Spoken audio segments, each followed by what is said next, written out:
This is Nick with Insight and Shallow Graves Magazine. We're here with Sandy King Carpenter of Storm King Productions.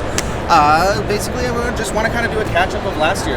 Like, what have you been up to? I know there's like a new Halloween Nights coming out and everything like that. Like, what is next on your plate, if you even know at this point? Man, I don't know. Well, you know, every year for Halloween we put out a new Tales for a Halloween night. So we have the new one here this year, number 3. Number 4 is already 3/4 done for next Halloween. Nice. Okay, that's what I'm Yeah, famous last words. That means the last word we ever get. And what do we have new this year? This year we've got Tales of Science Fiction. Okay.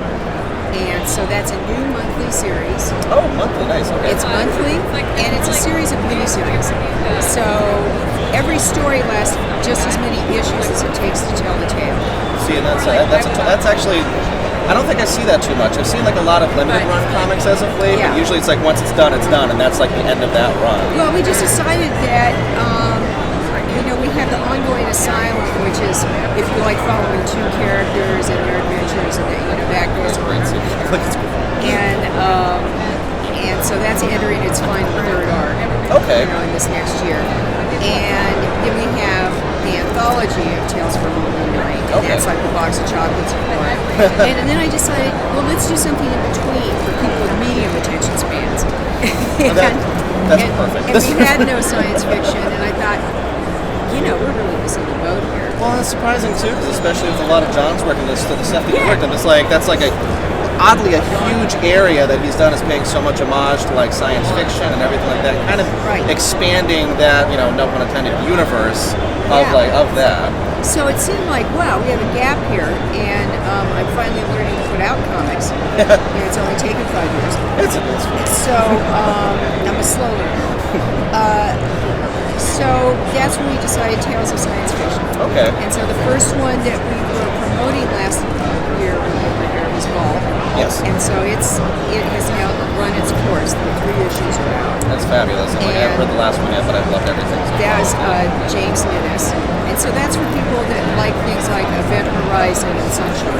It has that tone to it. Now we're on Vortex. Okay. And that's one that John and I created the story and initial characters for, and I turned over to Mike Sizemore because, frankly, he's a much better writer than I am.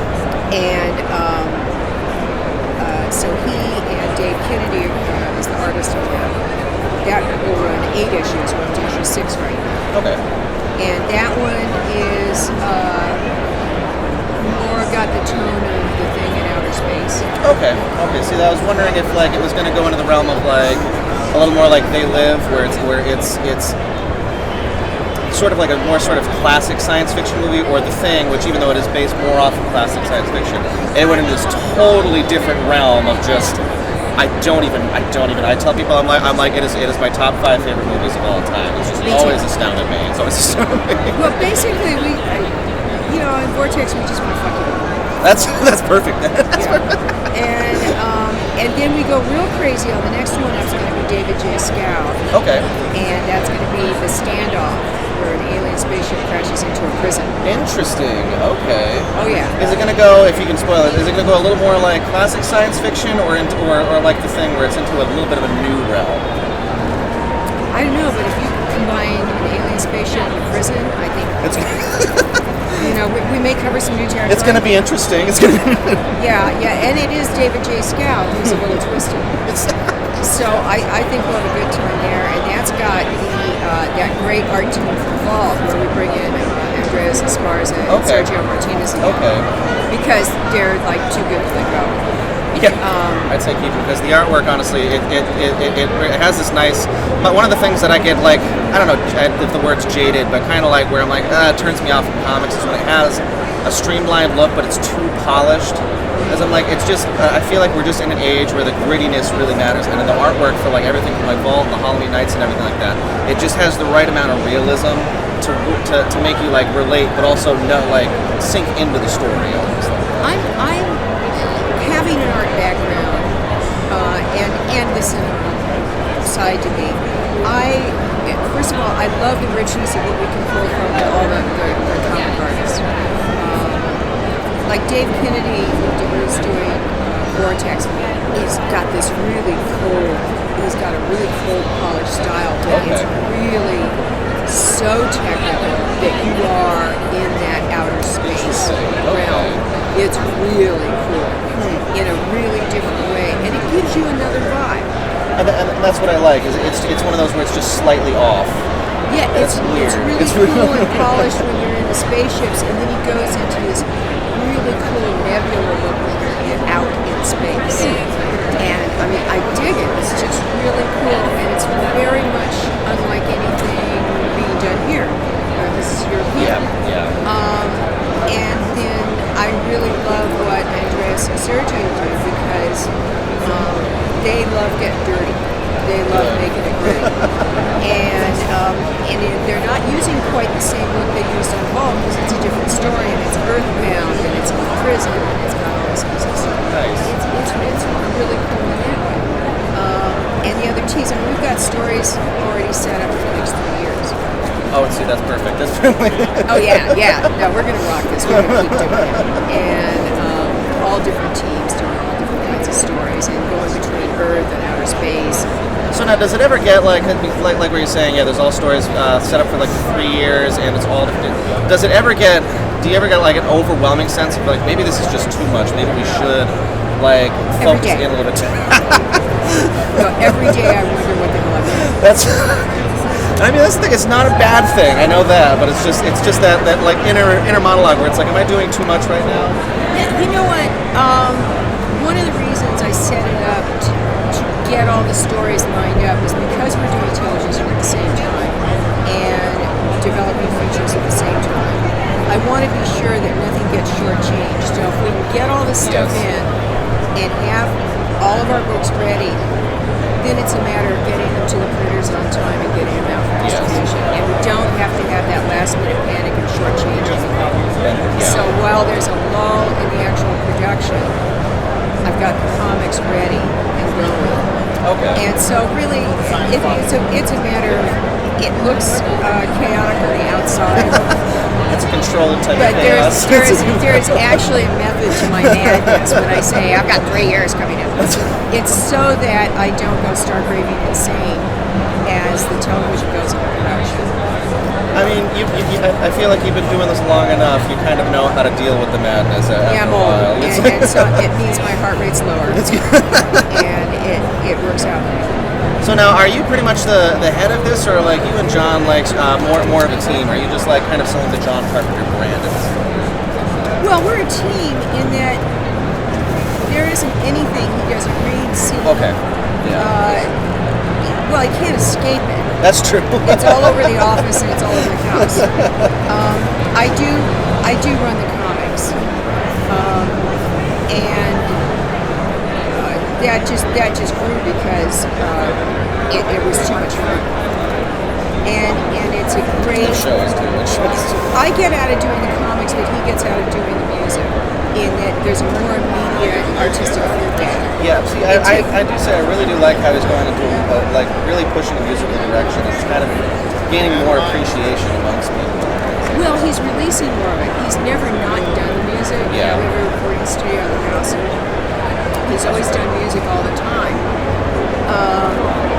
But I think that the live performance stuff that started happening in the last 2 years has been really fun for him, because when we do a movie, there's years in the process, and then there's a year delay when it's coming out. We're not really there for the reaction. We're on doing something else. When you're doing the comics, and I do say 6 conventions a year, you're getting kind of an immediate feedback on people's excitement, whether people are digging it or not, and you also have that immediate fulfillment of you have a story, you put it together, you've got the team together, and it comes out. Okay. And there's product done. It now takes years to put together a TV show, movie, that kind of thing. So it's a much slower process, and fulfillment of the creative side.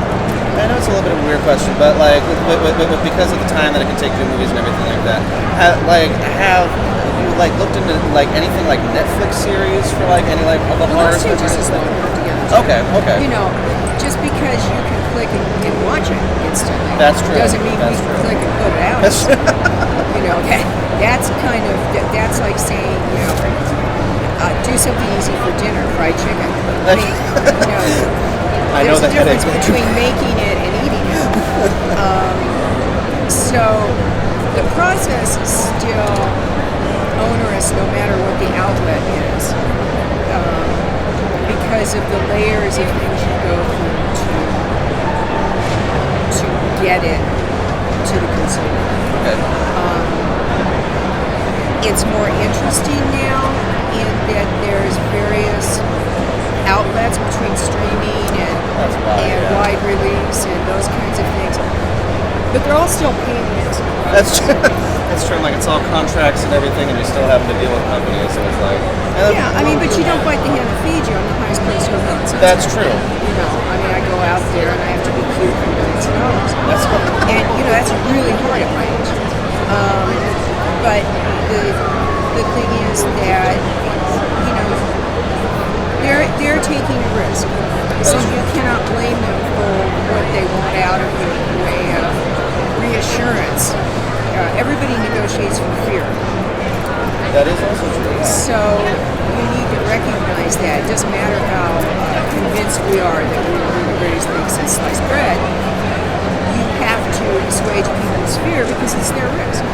That is true, because it falls victim to a lot of things where there's like certain movies like, you know, Watchmen was way ahead of its time, but it's done better now. And there's other things that just, it gets pushed almost down your throat, and then when you watch it, you're like, that's it? This is it?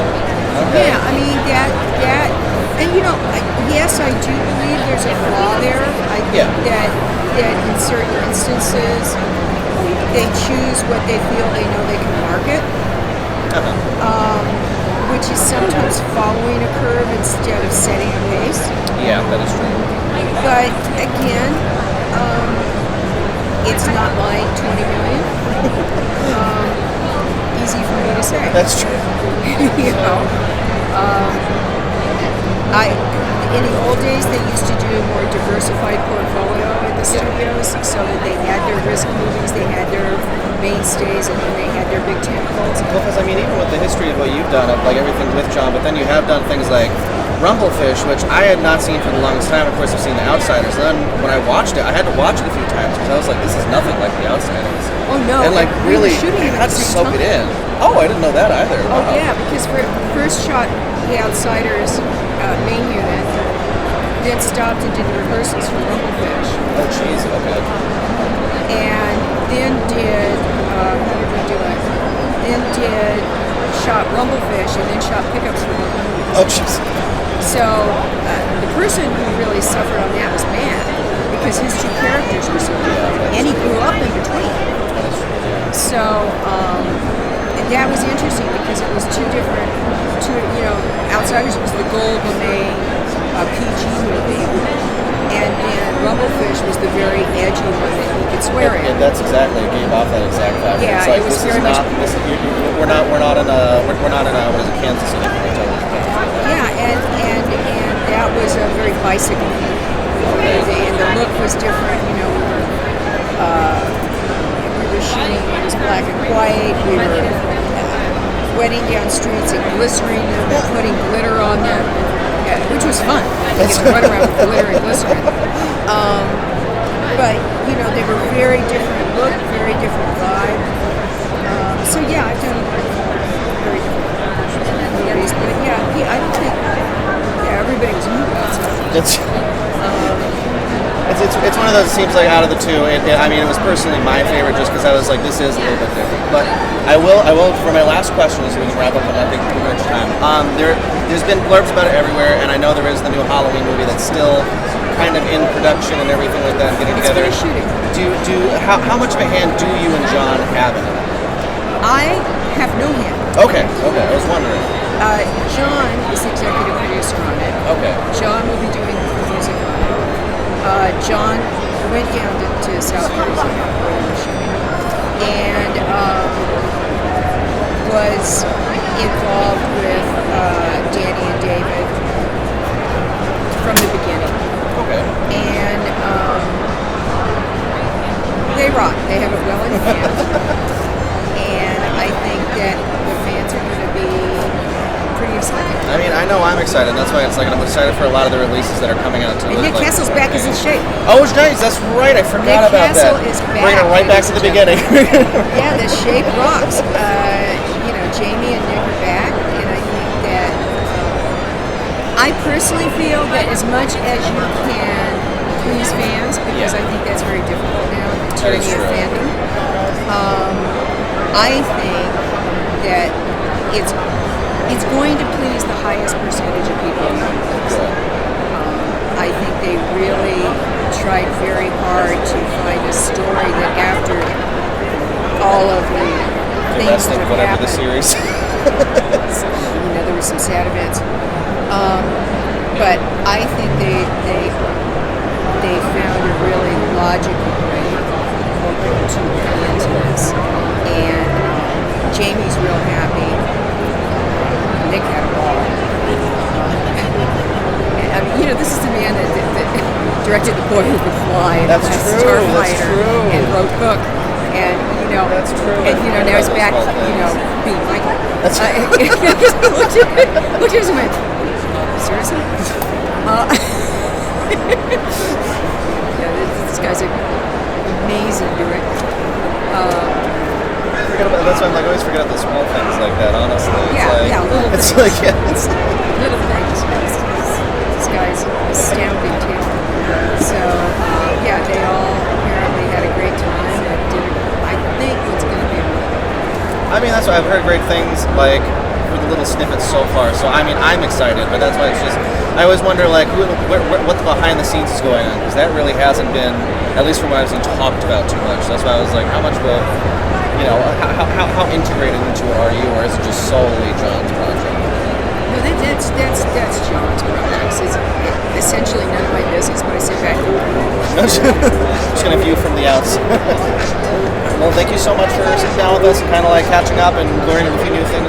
And what's the next convention you're going? Where's your next stop, basically? I think San Diego.